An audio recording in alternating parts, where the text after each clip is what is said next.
The smartest guys around are about to break it down like they've won the game a million times. Well, actually, they didn't really win the game at all. Survivor know it all. Survivor know it all.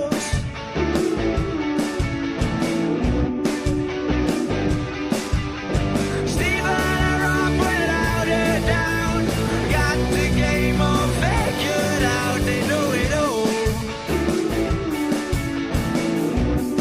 Yeah, that's right. So the Survivor Know-It-Alls are back, baby. And tonight we talk about the good, the bad, and the ugly from Survivor 48, episode number 10.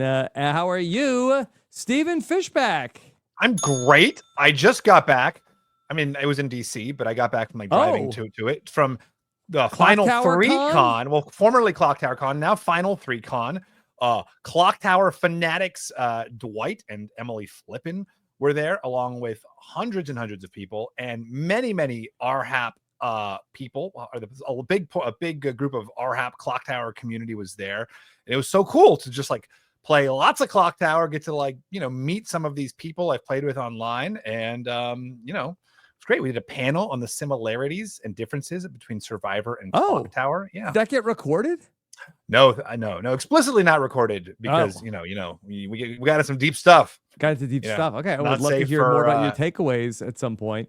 But anyway, Stephen, happy to have you here today to talk about episode number 10 of Survivor 48. And I feel like I have a lot to say today on this episode. Good. Looking forward to getting into it all here with you. Of course, thanks for joining us, everybody, for this one. On Thursday, I will have the pleasure to talking to one of our favorite Survivor contestants. Star will join me on the exit interview. Oh, very disappointed that she was booted. She's just such a great, very fun presence on screen. Yeah. And She had a great exit episode, Star. Yeah, great exit episode. There was also an extremely funny clip from her that was going around after the episode last week. It was their deleted scene. I retweeted it if you're curious to see it. It was just like her kind of like going up to all of the people on the beach and being like, oh, so what are your final 3 plans? And she says, if they're not telling you, if they're pretending they don't know, they're lying to you, but she says it in a much more charming and funny way than I just did. And then you have all these conversations where everyone is saying to her, oh, I don't know what my plans are.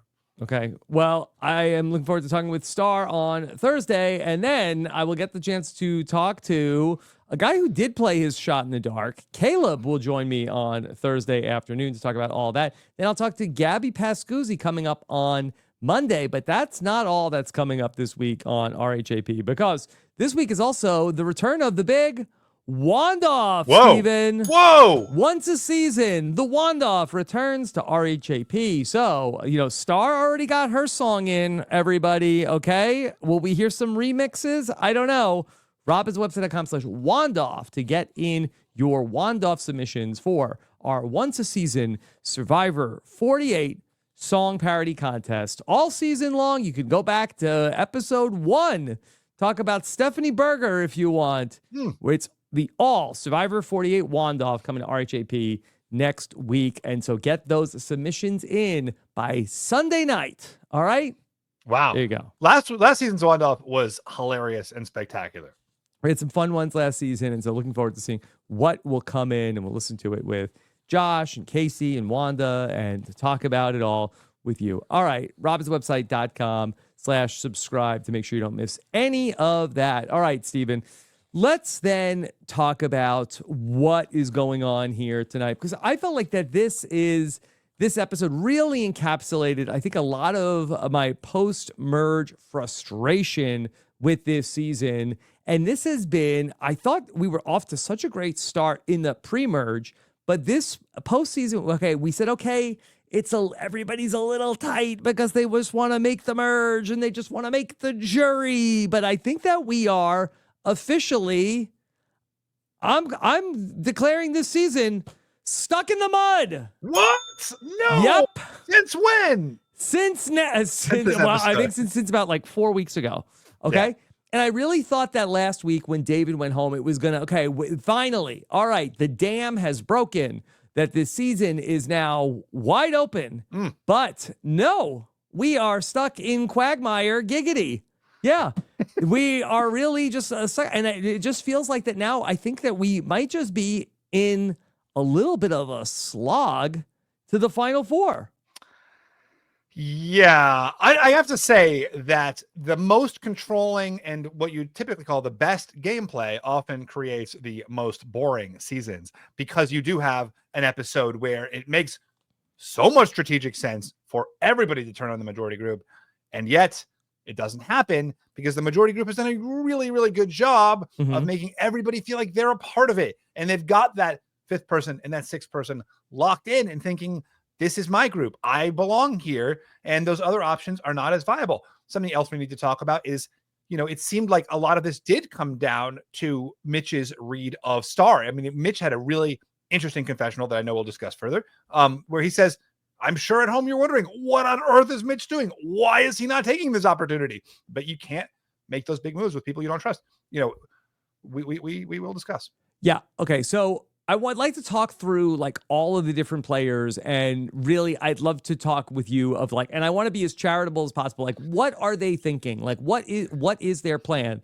And I'll start off by saying I have no frustration with Joe and Eva, starting with them. No, they're doing it right. They're doing everything right. We questioned the move to vote out David last week, but they feel like we have this rock solid alliance. They're not going anywhere. We personally, even me, was a little bit like, not such a great idea to vote off David. You're really putting yourself in danger. They're like, Rob, let us cook. We got this. We got this. I still think it was nobody here's making a move. The fact that it was out there, I do think suggests that it was like an unforced error. Is that the right terminology? Yeah. Okay. But like, the fact that it was 4-4, the fact that there was this 4 who knew they were on the bottom, and if they could only have like gotten it together, could have, made their move. And the fact that maybe that even would have happened had Joe not been able to win immunity. In fact, although I was kind of surprised that Eva didn't get voted out here, which we can discuss. Okay. But yeah, I think like optimal gameplay, not voting out David, but yeah, they were they had it unlocked. Joe and Eva, you get a pass tonight. No issue with what you're doing. Another person, I'm going to give immunity to Kamilla. Kamilla has identified her position.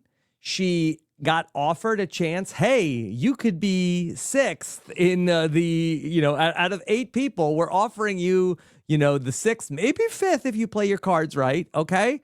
And Camilla's like, this is not such a great deal. She's working on it. She's pushing for getting the people on the bottom. She's trying to get Kyle to come with her and do this. So I will say also, Kamilla, I see her. I see what she's doing.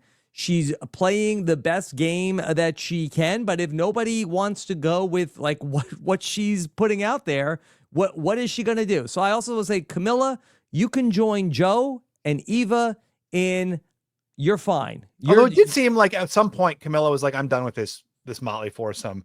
Well, when it wasn't going to happen, what is she going to do? But she was talking to Mary, and then Mary had said like Mary had like switched the target, and then she was like, forget this. I can't deal with this anymore. Well, I guess that's right. Well, Mary was like, hey, let's vote out Kyle. So that's why Camilla's like, all right, I'm out on that. I'll say Mary also. Mary is in a bad spot coming into this week. She did what she had to do to throw Star under the bus. No issue with Mary. Wow.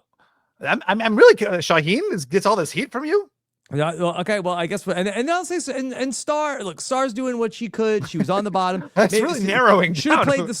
So I'm gonna say there's 3 people that I'm gonna focus in on, and that's gonna be Mitch, that's gonna be Kyle, and that's gonna be Shaheen. Okay, and I'm gonna address them in order of I think who I have the most questions about, and that's gonna start with Mitch. Okay, where Mitch, what's the plan, my guy? Like, okay, this is not my perfect alliance. I don't love the idea of working with Star.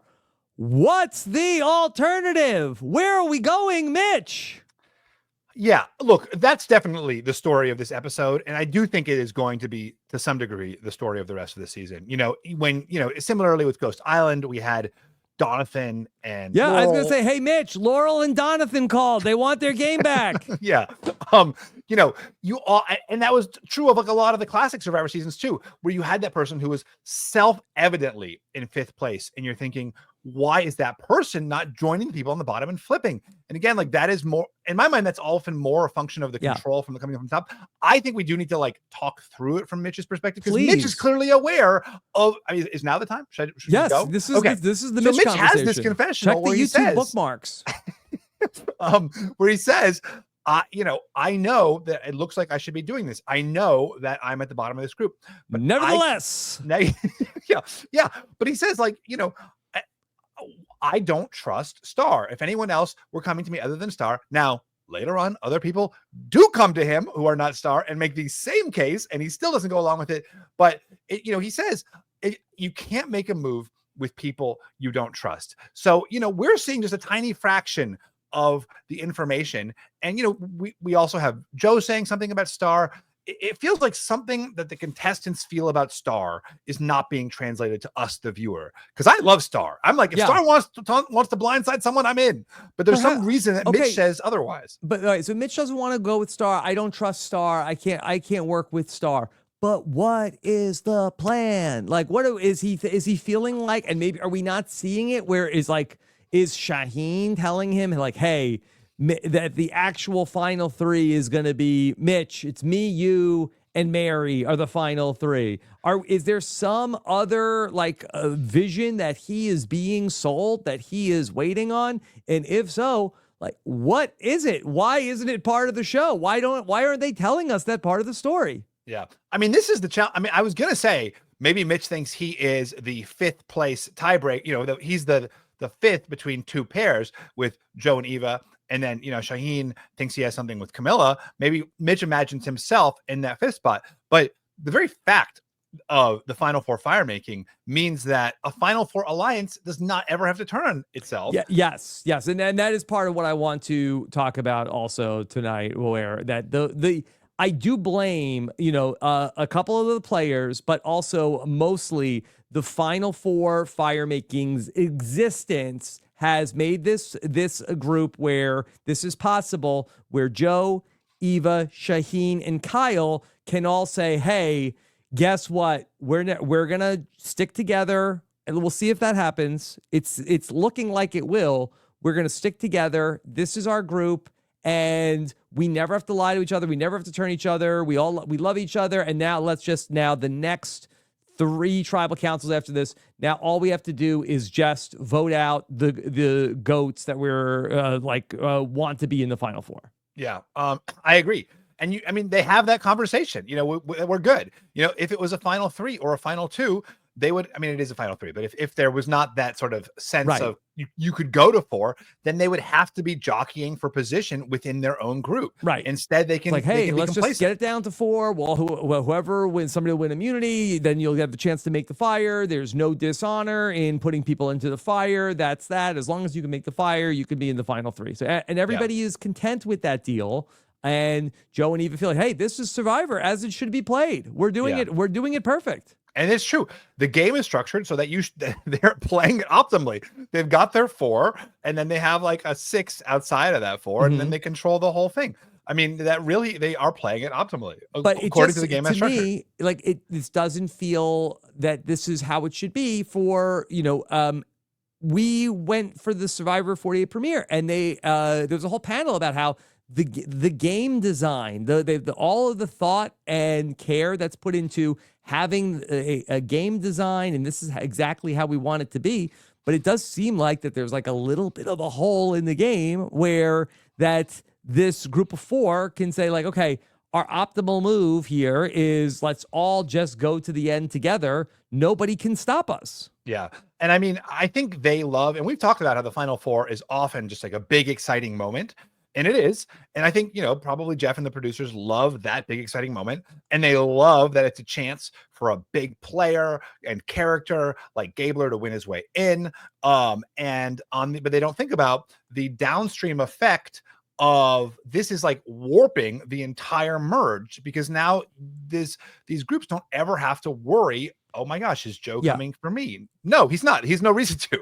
And perhaps there could be a moment in the season where maybe it's Kyle who ultimately has like his Jesse Lopez moment where he decides he's going to turn on Joe, or maybe Shaheen, who is the person who ends up betraying Joe, or Eva, or Kyle, even to like make some sort of big move to put themselves into the catbird seat. But I just feel like that we're not even being fed this story. And so I don't know if I'm necessarily done with Mitch yet at this point, but I'd like to shift my attention to Kyle a little bit, because that I felt like, Steven, the story that we were getting all season long was Kyle and Kamilla are Bonnie and Clyde, secret alliance.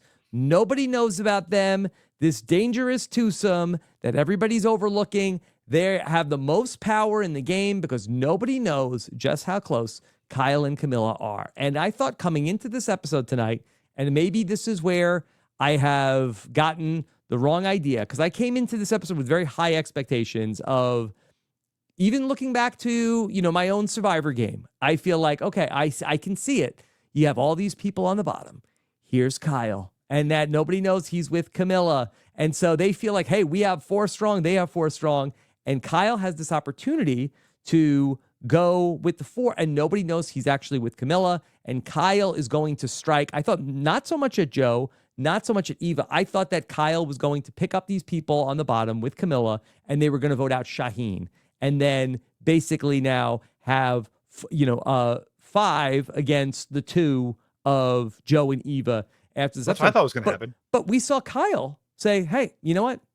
I really like the 4. I like Kamilla. I'll see if I can get you into the 5, but yeah, that's really all I can do. I won't sell you out, but that's all I can do. And it's like, wait, what happened to this is my final 2? This was my person. Yeah. And I mean, he says, I can now turn on Joe. Our bond has gone past the game.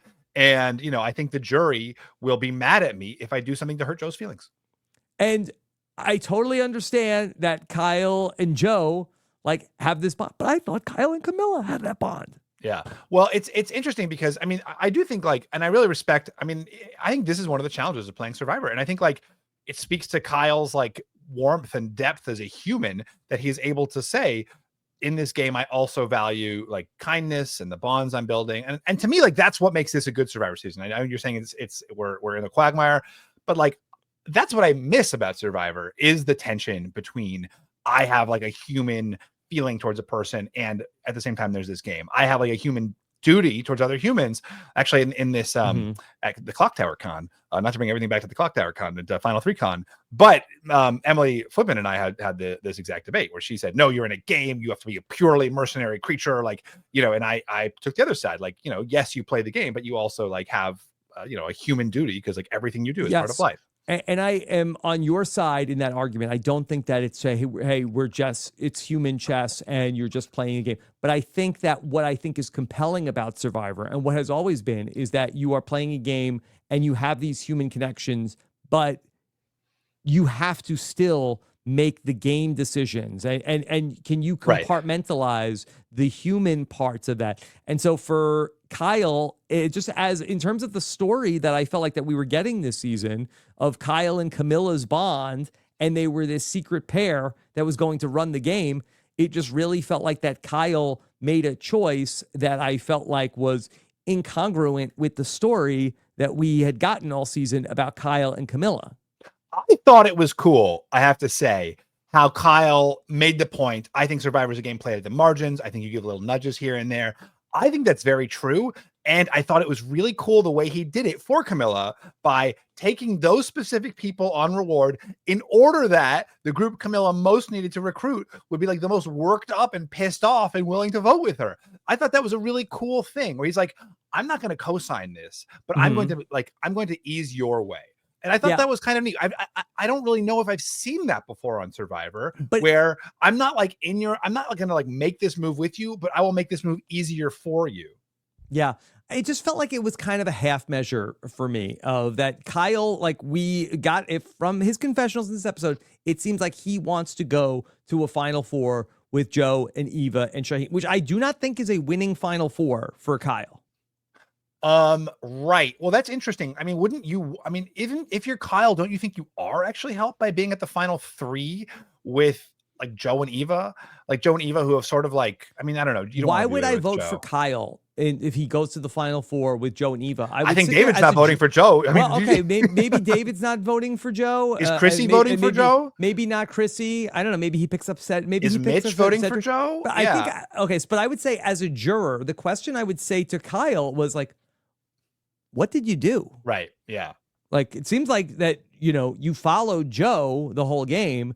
Joe was the one who kind of led this group here, and maybe Kyle's like, "Well, I got David voted out, and he may be able to like he is somebody who I think could really put together as a lawyer, a great jury presentation." But I think that would be a question that he would have to answer of like, why would I vote for you instead of Joe, who like this was really Joe's game that you went along with. But I wonder if there's enough personal animosity to Joe here as this type, we see David feel it competitively towards him. We see Chrissy feel that animosity.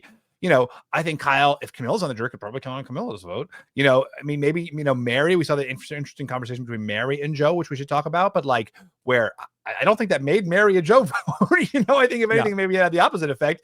I think that there could be enough people who feel burned by Joe. And you see that, like, I mean, South Pacific, right? Like these figures who lead these kind of like onion alliances, there's so much animosity towards it. I'm not comparing Joe and Coach. And obviously like Sophie played an exceptional game that season, but there's a lot of like that season, a lot of like anti-Coach vote. And I could see the same thing kind of happening to Joe.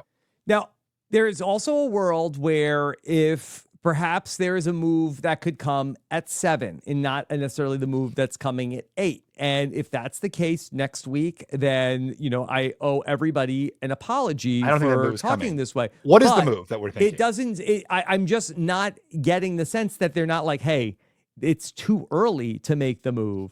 That it really seems like and we heard Kyle, the person in this episode, who said that like, no, I don't think I want to make the move. So you could definitely argue where that they don't necessarily need Star. You could do this same move next episode where it's Mary, Kamilla, Mitch, and Kyle. Or Shaheen, Kamilla, Mary, and Kyle. Or Shaheen, Mary, Kyle. I'm sorry. The people on the bottom.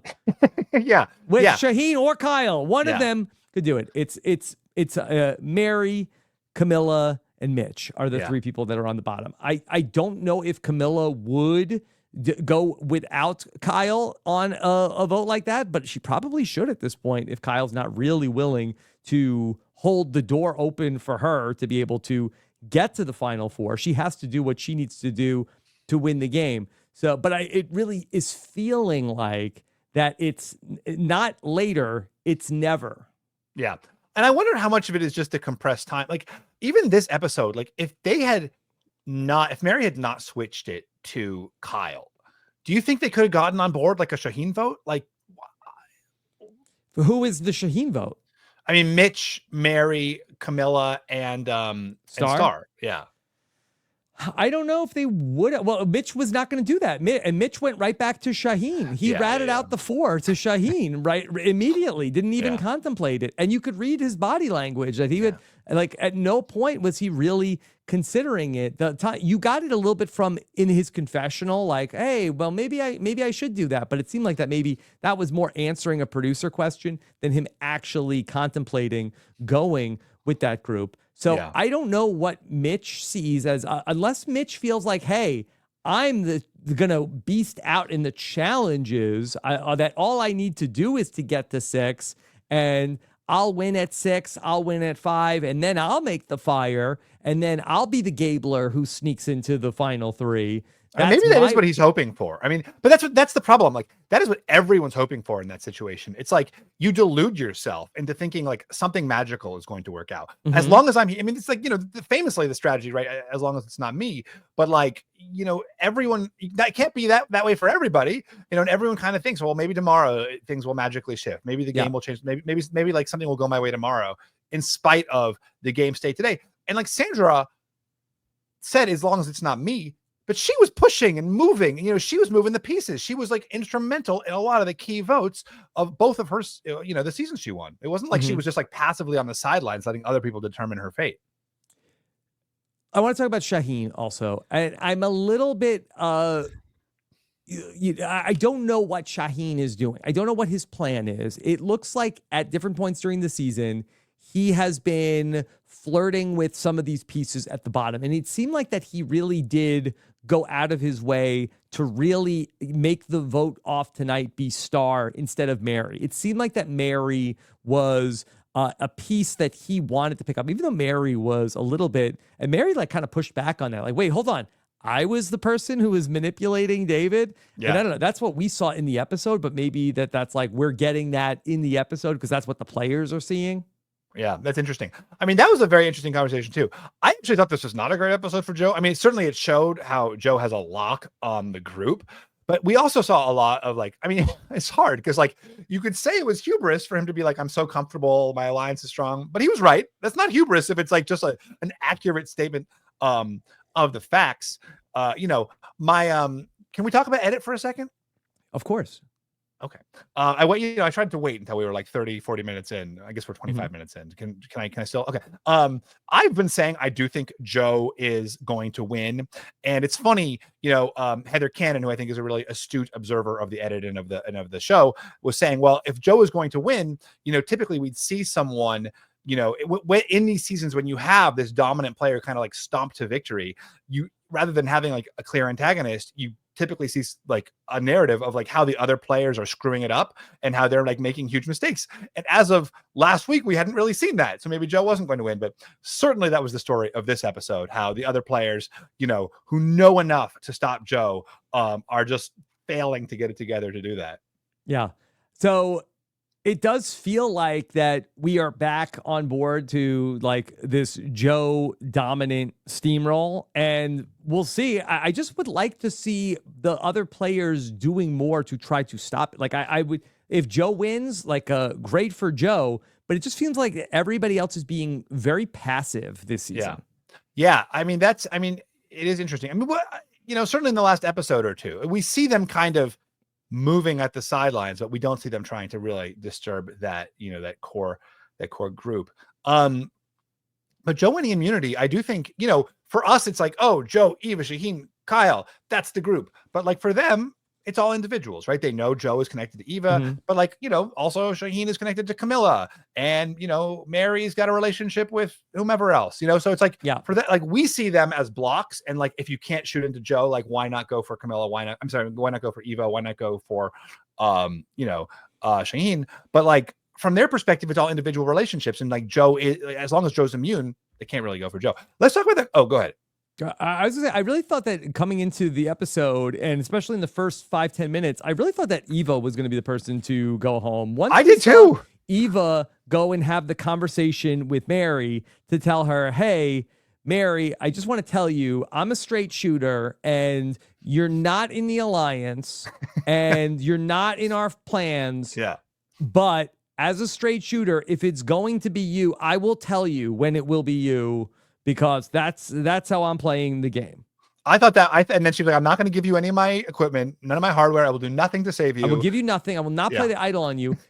Traditionally, and maybe this is like, hey, the survivor has zigged when we're expecting them to zag. You get that scene in an episode, and it's like, bye-bye. Yeah. But then Joe had a very similar conversation with Mary, where he was like, I'm just going to tell you, because one of us is going to be on the jury, and it could be either of us, but here's your position in the game. Nobody likes you. We all think you were manipulating David. You drove him crazy. And that's just me just telling you that so that you vote for me when you're on the jury. It was strange. Yeah. It was a strange conversation. And that's sort of why I thought like it was an unusual, like Joe seemed to be showing hubris. But like, is there a world where it is Eva, Joe, and a third person, and the third person wins because everyone's like, I don't want to vote for one of them? I mean, it certainly could be that. I just feel like that Joe is like such a likable person where, yes, that like, and Eva like might say, hey, vote for Joe. Yeah. When we get to the final three. So I don't think that Eva is going to steal votes from Joe.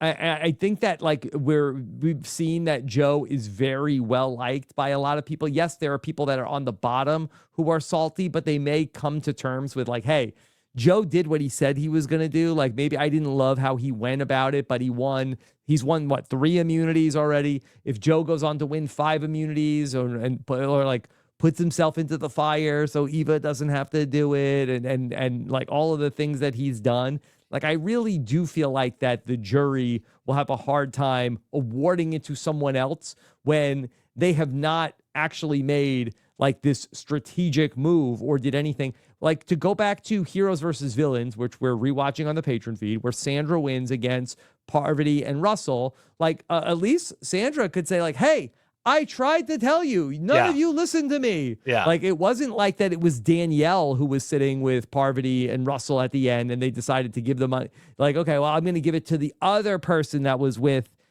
and obviously Danielle's not with them the whole way. But you know what I mean? It's like, I'm just like, okay, they're a pair. I'm going to give it to the person who wasn't in the pair, but was still with them every step of the way. Exactly. Was nevertheless a part of every single part of it. Yeah.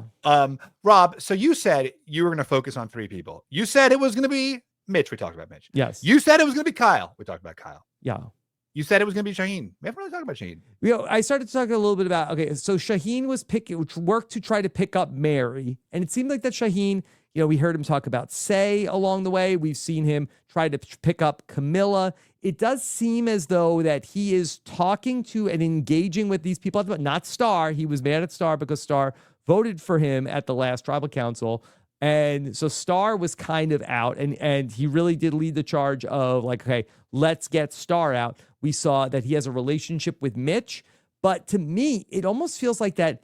Is this jury management more so than it is that he is building an army? Yeah. I mean, I thought it was him kind of like just wanting, it's the Cesternino strategy of, I want to have as many of the floaters kind of allied to me. So when it's time to make my move, then I have that sort of capacity. But then, yeah, like when is that time going to be? And I think you're right. If it's not next week, when is it? And this was really the week. Yeah. But I thought if this week benefited anyone, it's like, well, I guess we'll get into this. We'll talk about this when we talk about the Fishy. But yeah, I didn't think this was necessarily a bad week for Shaheen because his alliance stayed intact. Someone he didn't have a connection with was voted out, who had been throwing his name out. Yeah, I didn't think it was as bad for him. No, I didn't think it was that. That's I would rank it Mitch, then a big gap to Kyle, and then like a smaller gap to Shaheen. It's just that I don't know what the play is for Shaheen. Is he playing to be that person who gets to the final 3 with Joe and Eva and then have better jury relationships? Is that the game that he's playing? They all seem to be playing that game. It's really funny. It's just like so in your face. I mean, I just want to go back to this Mitch thing because I feel like we have not totally talked through the core of Mitch's challenge. Like giving Mitch grace here, taking what Mitch says as being his true perception of the game.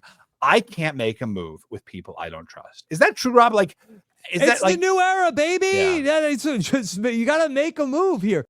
Like just to look at like the risk assessment for Mitch. Okay. I can't go to I can't tie this up 4-4. Now we thought that the thesis was, hey, if the 4 people on the bottom, like will the alliance of 4, the strong 4, will they go to rocks? I thought they would before this is the week 4. Is Mitch going to rocks? Well, apparently not. But I think that they had nothing to lose, whereas the strong 4 maybe felt like that they maybe had more to lose. I do think that the loyalty and integrity part of that alliance, I do think that they probably do end up going to rocks. And so Joe ends up having immunity. So I'm not sure necessarily who they put. I don't know. I guess it could go sideways if Eva plays her idol also, or safety without power would actually really backfire. I mean, if they well, could next somehow week, isn't next week the last week she can do it? Is Final 7, right? I'm not sure, but if they could mistaken? somehow get Eva not to play the idol, but to do safety without power, and she might do it next week just to do it. Well, then, but they would lose her number also. So well, that's what I'm saying. It could be a big moment. Yeah. I mean, if there was some way to do that, where it just felt like that the off ramp for Kyle was, okay, well, I have this relationship with Joe. What if we took out Shaheen? Like that to me, just like was the like I didn't think that he would necessarily have the heart to blindside Joe, but to blindside Shaheen, I could have seen him doing that. But I don't think that would be good for Kyle in this spot at 8 to team up with Mitch and Mary.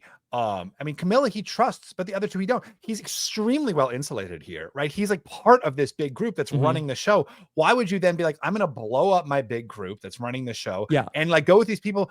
They'll turn on me next episode. He could do it. He could do it next time. The thing that bothered me about Kyle in this episode was that the fact that he really sold to me, the viewer, that he would never do this. Like I could see the argument to do it at 7 instead of 8, but that he really made it sound like that I cannot go against Joe in any capacity in the game. And so I think Shaheen then has a lane to be able to do that, but it does not seem like that he is willing to do this either. Yeah. I mean, it will be interesting. I mean, 7, as you've said many times, is a classic moment for a Survivor blindside. It'll be interesting to see if anything happens next week. But absolutely, you asked about Mitch, and just to talk it through from Mitch's perspective. Okay, so like I guess if they put 4, the other side puts 4 votes on Star, and then now their side puts 4 votes on Shaheen. Okay, and now ultimately, assuming Eva doesn't play her idol, the people that are drawing the rocks are going to be Eva, Kyle, Kamilla, Mitch, and Mary. So in that instance, it ends up being a 1 in 5 shot for Mitch. There's only a 40% chance that somebody is going to pull the wrong rock from the other side. There's a non-zero chance that Shaheen or Kyle could flip away. Well, I guess not Shaheen because the votes on Shaheen. So like could Kamilla like convince Kyle to like, could Kyle like Hayden in the beginning of Blood versus Water when he votes out Brad Culpepper, just be like, hey, I didn't want to go to rocks, man. Like, what do you want? What do you want from me? Yeah. I didn't turn on Joe. I just like, I love Shaheen, but I didn't want to draw a rock. Yeah. That's interesting. I mean, I don't think that's a crazy scenario. I just feel like Joe and Eva are so like, their whole persona is chest thumping. The idea that like the weak alliance has that the strong alliance will be the one to flip. I don't see that. That had been an off ramp for Kyle also to flip that. Hey, I didn't want to go to rocks. And maybe I just feel like he is less likely to be that person than any of the people and maybe that was part of Mitch's rationale too. It's not like he's saying, I don't trust these people. That's not just, I don't trust these people. We have the numbers. I'm not going to make a vote. They have a tie. They don't have the numbers. Like, is it going to be like you're asking Mitch to go to rocks to protect Star? Like you're asking him to draw a random rock to protect someone. I mean, it's not like if I flip, we get it. We're in control. It's like if I flip, I have like a 1 in 6 shot of 1 in 5, 20% shot of randomly being pulled from the game. But we're in a world where Mitch, there's no great options. Okay, but there's next week. I mean, but really, like 7 is always a good option. Sure. Okay, there's 7, but what's happening at 7? Yeah, is the question. I mean, maybe that's. I mean, I guess we'll find out. But like, I'm not like all in on Mitch mess this up because I do think like saying like, go to rocks for people you don't even necessarily like believe in. And it's not just do I trust them for a vote. It's like, do I trust if this is my new group? Like, are we really riding to 4 together? What bothered me about it was that Mitch was so indignant about the whole thing. It's like, what? I would go, but why would I do this? Why would I go with them? I'm not going with them. Why would I? It's like, okay, well, Mitch, what is the plan? Where are you going, Mitch? What is the thing where it's like, hey, I wouldn't do this now because I would do like I have this other plan going on at 7. Like we've been hearing Mitch for weeks say, we don't have the numbers. We don't have the numbers. Right. We can't make a move. I was like, all right, well then that's going to be your final words in the game. Is going to stuff your torch. Like we didn't have the numbers. Like okay, but at some point you like do something. Yeah. And I do think that is going to be like Yeah. Mitch's. It looks like that is Mitch's story. It's like the Donathan story of, you just were waiting for your chance the whole game and it passed you by. I do think that probably is Mitch's story. Yeah. And I don't know if in football, like they don't throw a Hail Mary because it's a high percentage play. Because this is like the only chance left to win the game. So, and it's not quite that for Mitch. I guess there is the possibility that he could go on this comp run, or that he's being sold a bill of goods by Shaheen that, hey, listen, we're going to vote out Kyle coming up at the final. Trust me, like I've got a big move coming. Just sit tight. Don't do anything. But it just feels like that we're being sold the story that he's been sold that he's getting to 5th. And then I think he's just like, hey, and then from there, I'm just going to win out. Who is out next? Is it Mary or is it Mitch? In all likelihood. I'm trying to think. I didn't pay close attention to the preview, so I don't know what's going to happen. But it does feel like that we're headed towards Mary getting voted out next. Yeah. I mean, that certainly seems to be what it would be. Yeah. So we'll see. Yeah. And then what do you think happens at 6? So let's presume that it is Mary next week. Is final 6 the finale? No, final 5. Yeah, I mean, I really think that just they're gonna be like, oh, we got to get Joe, and Joe's gonna win immunity again. Well, could Joe break this? Could Joe hit 6 immunity wins? I think he certainly could. That would be exciting. I guess.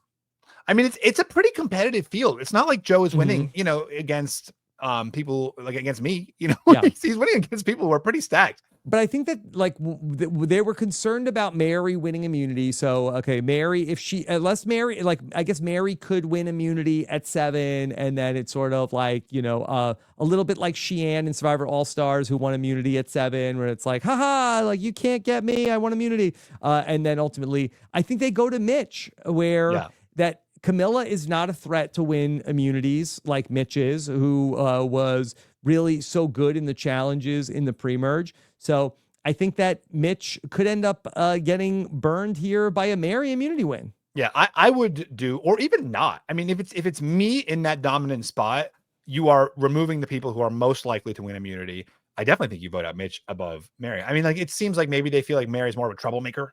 But to who? She has nobody. Well, but my thought was that the reason that Shaheen, pushed for Star to get voted out was because he thinks maybe there is, he's keeping his options open. Options open for what? We'll find out. But there are options, so we don't know. I mean, I don't mind if it doesn't pan out, but they're not even teasing us with anybody else having a plan. Yeah, I know. I mean, that would be. I do feel like the Kyle Kamilla duo is meant to be kind of like the last, antagonist for the Joe Stomp. Mm-hmm. Yeah. Yeah, just feels like the Kyle just is like, well, okay, I've sort of moved on from that. You're my friend from elementary school, but I'm in middle school now, and I'm here. Yeah. I'm at the cool kid table, Kamilla. We can be secret friends, but maybe you could sit at the next table over. Yeah.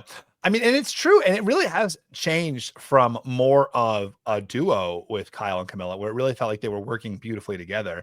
So like, even when like Kamilla talks about it, she's like, yeah, like, Kyle like feeds me info and helps me with the votes, and I chip in where I can. It feels like it's much more like Kyle's definitely in the dominant position in that duo. And I mean, surely he knows it, but he seems to like, what's cool is like, he seems to like really honor that relationship anyway. Yeah. To Steven, I just thought like that this was like the A story of the season. I felt like that they were like the Steven and JT of this season. And it's Eva, it turns out Eva and Joe are the Steven and JT. Sure, but there were 2 duos. There was the very public duo and the very private duo. Right. I just feel like that the very private duo has kind of fizzled. Yeah. Sad. Yeah. Well, we'll see. I mean, there may be one last gasp. Let's talk about something that's gonna be very tricky this week, Rob. Yes. Fishy Award. Okay. All right. We'll jump into it. Oh, was I jumping the gun on that? I had one other thing. Let's talk about one other thing. I didn't mean to jump the gun. And that's a teaser. Feel like that the show was giving us the story that Star went home because she did not play the shot in the dark. Oh yeah. I'm glad you brought that up. Let's talk about that. Yes, I do think that was sort of what the story we were being fed that. I mean, Jeff, can you believe she didn't play the shot in the dark? Jeff says, if you knew 1,000% you were getting voted out, why would you not play your shot in the dark tonight? Like, he like is is feeding it to her. I'm sorry, was that Jeff said that or Uncle JP? Uncle JP said that. That's true. Yeah. Yeah. That's a new one, Uncle JP. She's gold. She's TV gold. I Sorry we mean, didn't get more stars. the RHAP confessional. I mean, amazing. No, she's amazing. Nobody's ever done this before. Yeah. Everything she gave was phenomenal. Yeah. So what about Star playing the shot in the dark or not playing the shot in the dark tonight? Do you feel like that is there? Well, what's the greater percentage play? We should also talk about the vote split too. Before tell me about the vote, because who were the 3 votes? Well, it's interesting. It's all the people on the bottom were the 3 votes. So the 3 votes were Mary, Mitch, and Star I'm sorry, that doesn't work out. Kamilla, Kamilla, Mitch, and Star were the Mary votes. And all the people on the top were the Star votes. So I do feel like, because I was like, initially I was like, that's a very dangerous choice to split a vote when you have this potential insurgency, because that's where things go wrong, right? You do suddenly like they only need to get, fewer votes, I guess 5. Well, if they flip their, but it turned out that they were not even part of the main vote, right? They kind of like gave the people who are on the outside of the onion, the decoy votes. Yeah. Which is smart. That's what you want to do. That is smart. Okay. Yeah. And maybe they were thinking maybe they didn't want Star to play her shot in the dark. So maybe they fed her just enough to say like, hey, it could be Mary. It's going to be close. Yeah. Like it's right. You don't want to mess this up. Yeah. Yeah. Like, Shaheen is like, hey, it could go either way. So I'm just telling you, like, I think they need your vote tonight. Yeah. Yeah. It's a split and we don't know which one's going to go. Yeah. You might be right about that. Mm-hmm. I think that's probably true. I believe that, Mitch and Kamilla knew who the actual target was. I believe this was like a planned split and not, confusion. Yeah. Okay. Stephen, and then prior to this point in the game, like, was there a point where like the other players could have gone a different direction that would have stopped this from happening? Or did this thing just snowball from the merge? Yeah, I mean, that's what I'm trying to think. Like, there was that time when the Siva 5 talked and they're like, this is it for us. Like, this is our line in the sand. And that might have been the only other point, but like those people didn't like each other. They didn't want to work together. David didn't want to work with, I guess Chrissy probably, right? Although wouldn't David and Chrissy align at one point? They weren't in alliance in the beginning. Yeah, I think it was really like the Joe and Eva and David formed a bond at the swap. David came in to go and work with Joe post merge, and then everything was just like a steamroll from that point on, because they had like all of this power consolidated in the middle with this big group with Joe and Shaheen and David and Eva and Kyle. And because of that, like none of the other people on the bottom were able to, they went after Charity right when they got to the merge. Then they took out Say and Cedric, who were also sort of like outside of the, like where the power was. And then they came back together. And then once David was not going to go back with Siva, they took out Chrissy, and that's it. Yeah. Yeah. Speaking of David, I want to give David props for really bringing back bitter juror. He's really serving bitter juror on that jury bench. Yeah, he really is serving a lot of like big scowls. He's very angry on the jury. So maybe that could be like part of the story as we get to later on, where like we could get a fiery speech from David. Oh yeah, I'm looking forward to it. I mean, in his exits, didn't he call like Joe weak or something? It was I thought David was going to be like a solid Joe vote, but maybe not. Maybe he's not a solid. He was maybe he votes for Eva, because we saw a lot about the Eva Joe bond. David could be he did come in pretty salty about Joe in his exit press. All right, Steven, this is going to be maybe a tricky one this week. Let's find out where Steven Fishbach wants to go with the most coveted award in all of podcasting, the Fishy.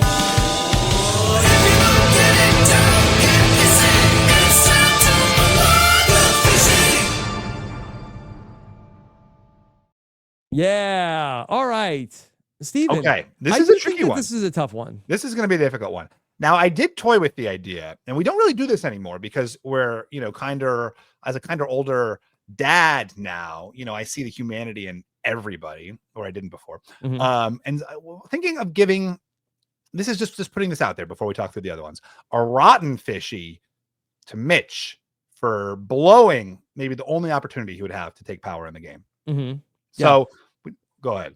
I think we've talked it through. I feel like that that this is not necessarily like the it's not 11:59 on the clock yet. That's my for argument. Mitch. Yeah, I just wanted to put it out there. Yeah, but I do feel like that my biggest gripe with Mitch was just the overall attitude of just being so beside himself of like, what?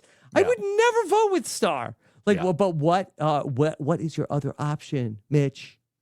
So then there's Mary, I guess. I mean, Mary looks like she's going to be the target. She gets it off herself. Sort of, she does seem to get it off herself. She manages to and that's been how Mary has survived. She's been a consistent target and she's managed to keep on. That's not a bad selection. I think it might be Mary. The other options are Shaheen, who pushes to keep Mary over Star. I think because he sees Mary as more of a potential ally than Star down the road. And then of course Jiva themselves, and especially Joe. Do not give out two fishies in this episode. But I said it was Jiva. It was not to Joe or Eva. No, to Joe for just this maintaining dominance. But honestly, in this case, I mean, and we do see Joe, and that group building that trust, and that takes a lot of work to, we're blaming Mitch for not flipping, but I always give credit to the people on the top for making the Mitches feel like they're a part of it, credit to Joe for building that bond, credit to Shaheen, who we see, having a nice conversation with Mitch. I do probably think Mary is the right choice here. It looked like she was going to be a target. She managed to get it off herself. Yeah. Brava. All right. If I may, can I stump for Joe? Oh yeah, stump. I feel like give the fishy to Joe every single week until he wins the game, because that nobody is making. He has these people in a chokehold that they're all afraid to do anything, and that he's got Kyle, he's got Shaheen, he's got Eva, and that these four people or these three people that they're not even contemplating taking a shot against him. He did win immunity once again. And because he keeps this group together, even when Kyle didn't pick him to go on the reward in this episode, he was like, all right, I'm just going to tell myself, I'm just going to babysit. I'm just going to do damage control. He didn't do anything to sort of unsettle his alliance, or didn't do anything to sort of provoke Kyle into thinking of a different way. So I think Mary is good, but I think I probably would have gone Joe. All right, you talked me into it, Rob. It's Joe.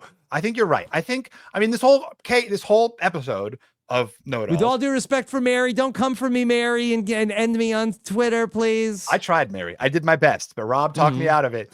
No, this whole episode we've been talking about, even just seconds ago, I was talking about how you really have to credit the people on the top when the people on the bottom don't flip, because it does take an awful lot of work to do it. Joe's putting in the work, and he deserves the fishy. Make it okay. Steven, anything else about episode number 10? Let me see what we got here. I mean, we talked about David. We talked about it's Kyle. Who from this group do you I really like the game that Kyle's playing. You're saying what's he doing? Why is he not making moves? Why is he not supporting Kamilla more? I really like this subtle game of, pushing here and giving hints there. To me, that is really good Survivor. And I feel like, for me, if anyone from this cast is in the mix for 50, it probably is, and maybe should be, Kyle. And I wanted to know how you felt about that. A, just watching the show. B, if there's somebody else you think should be in the mix for 50. And C, okay, one, how you feel about that? Two, if anybody else. Is he in the three is he in the mix for 50? Do we know? I don't know. Yeah. Okay. I'll speak to Kyle. And I do think that there is an opportunity for Kyle, where we did see him play, a very strategic game earlier on, and maybe a little bit more willing to take some chances. I very much enjoyed everything that him and Kamilla were doing early on. I do think that if Kyle ends up winning the game, I feel like it's a little bit more of like an Ethan Zahn type game where he sort of like is like right there with Lex. And of course, it was a final 2 at that time. So it's like, I think he is positioned well where if something happens to Joe, like if the shot does come for Joe, I think that Kyle is positioned well to be able to, he doesn't have enemies on the jury and he's able to come in and win the game if he ends up getting to the final 3 in a world without Joe. But I feel like that in terms of like having a signature move, yeah, he played the idol earlier on in the season on the Thomas vote. And I guess that would be, I guess the David vote also, but then I was also like sort of like a co-move with Shaheen also. So I feel like that. That was last week. That was last week. He did that. I feel like that was a Kyle move. Yeah. To me, I feel like that. So we forget. I could see it. I feel like that to me, he would not be a no-brainer based off of this particular point. Does not mean that there isn't something that he could do the next couple of weeks to be able to be a no-brainer by the end of this. As far as if I could pick somebody that maybe to see, I would not mind getting to see Kamilla in get another opportunity. Maybe I thought Kamilla 50. was going to be strong, but she's kind of like, I mean, and maybe it's just the situation she's in, and she tried this episode. She really did try to get something together. But what I love is that she's so resourceful and she's always like, she's still always like thinking. And it's like, I guess you could say like, okay, everything that happens on Survivor is your fault. But like, she's like, I have a lot of ideas, but she just doesn't have the social capital to be able to make these moves. But that's where Kyle was supposed to come in. And Kyle is not, being able to, execute on the moves. And with all due respect to Kyle, like that's not how he sees his game the best. But it just seems like that there was some magic there that we've like gotten away from. You know what we didn't talk about? Here's a mistake was that, given that Mitch does perceive Star in some kind of way, Kamilla should have been the one to talk to Mitch first, right? It sounded like Mitch initially rejected the idea because it was coming from Star. So why did Kamilla not be the person to talk to Mitch? Because they were on Siva together. They've been together the longest. Yeah. I don't know. Maybe it didn't happen. Maybe we didn't see it, but maybe because that's what. But Mitch says, like, if anyone had come to me with this idea, I would be giving it more credibility than Star. Mm-hmm. Yeah, and maybe the issue with Star for some of these other players is that and Star talked about how like that she's such a straight shooter that like there's not a lot of deceptiveness in her game. So when Star is in on a plan, like everybody knows like what Star is up to. Yeah. So maybe people are like, well, I'm not going to work with Star. This should blow up my whole game. Yeah. I mean, she did give away her idol to Eva. Which was but no, really, no, I really appreciate you, Star. Can I, she gave the idol to Eva. Eva's like, I got you. You. And then it's like, easy come, easy go. Yeah. I had you. There was a moment. Yeah. In hindsight, was that a mistake? I would say so. Yeah. Yeah. I'll ask Star about that tomorrow. All right. Steven, anything else on your mind? No. So I'm surprised we got as much, content from this. I thought this was going to be. Yeah, it was a little hot tonight. Love to see it, Love to see you come in hot. I don't want to say that the season is a lost cause, but I stand by what I said, that the season is stuck in the mud and we're hitting the gas, but it's just like the wheels. I miss this kind of like boring episode. It's like we haven't seen a boring stomp in a long time. I don't mind.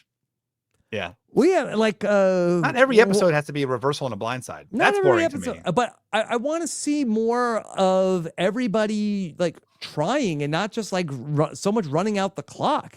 Yeah. Well, let's see. What about the rice negotiation?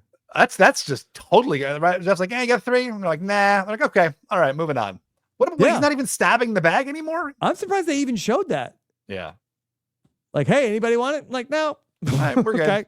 Yeah. I think that maybe that this was to do it well on, was it day 19? There's 7 days left to get the rice. Like, what?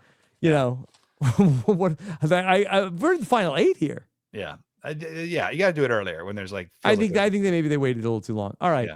Steven, let's talk about what else is coming up here on RHAP, if you don't mind. Okay. Please. All right. I'd We love told you about the wand off. Let's hear some wand offs. RobsWebsite.com/wand off. Okay. We know survivor.com. That's where you can hear all of the podcasts this week about everything going on in the world of Survivor. Of course, over on Patreon, we have a very special treat for you on Friday that I'm going to be taking a quick trip to New York this weekend, but we have filling in for me on the Survivor Q&A, somebody who really knows what they're talking about. Marianne Okich will be live on Friday afternoon taking your calls from the patrons on the Survivor Q&A. So let's see what Marianne has to say about all this. And of course, Marianne has a theory about whoever is like in the 6th spot out of 8 at the final 8. Maybe that's what Mitch is thinking. He's like, hey, Marianne says, hey, you got to be 6 out of 8 at the final 8. Best position. I am cooking right now. Okay. Yeah. All right. Over on Patreon also, we put together a collection of all of my post-game interviews you can listen to from going all the way back to when Steven and I talked to Tony after Survivor Cagayan, all the way through Survivor 47. You can check out a plethora of hours of Survivor postseason interviews over on Patreon, where I'm also talking with Josh Wigler about Survivor Heroes versus Villains, episode 11, which was a fun chat, where I talked about how this woman, Jerry Manthe, won individual immunity. I had a great interview with Jerry this week, Steven. I saw. Yeah. Jerry was so much fun to talk to. People said that was one of the best interviews we've had in a while. So check out Jerry. That's up on our podcast feed and on the YouTube channel. And then I got the chance to talk to the two very smart bros. Zach and Corey are holding it down over on the brand new We Know the Genius UK, Steven. I can't wait to listen. I think Remember, I meant to be you and I guest. used to be the Genius Know-It-Alls. We were. And we were, but retired. now here comes that we got some fresh blood. Zach and Corey are here to talk about every episode of the Genius UK. Of course, for people in the UK, it's so easy for you, but for people who are all over the world, we do try to make it very easy for people to watch all these great international shows when they become a patron. Go to robswebsite.com/patron for more information on that. And I got the chance to talk with Zach and Corey about The Genius, episode 1. And then earlier tonight, we talked about everything over in the Survivor group chat that you can be a fly on the wall and check out everything that the survivors are saying in the Survivor group chat. Very fun. RobbinsWebsite.com/VIP chat to join us over on Chat BCC. There you go. All right, Steven, what else is going on for you? Honestly, nothing. Okay. Yeah. But nothing. What about as a person? Oh, as a person. No, think kids are great. Yeah. Okay. Really, right, well, having a great time with the kids and the family. It's very fun. No rotten fishies in life? No rotten fishies. No, things are really good. Okay. Yeah. All right. Well, thank you all so much for joining us here to talk about episode 10, Survivor 48. I'll be back tomorrow to talk with Star and then a podcast with Caleb to talk about it all. Take care, everybody. Have a good one. Bye. This is RHAP. We know reality TV.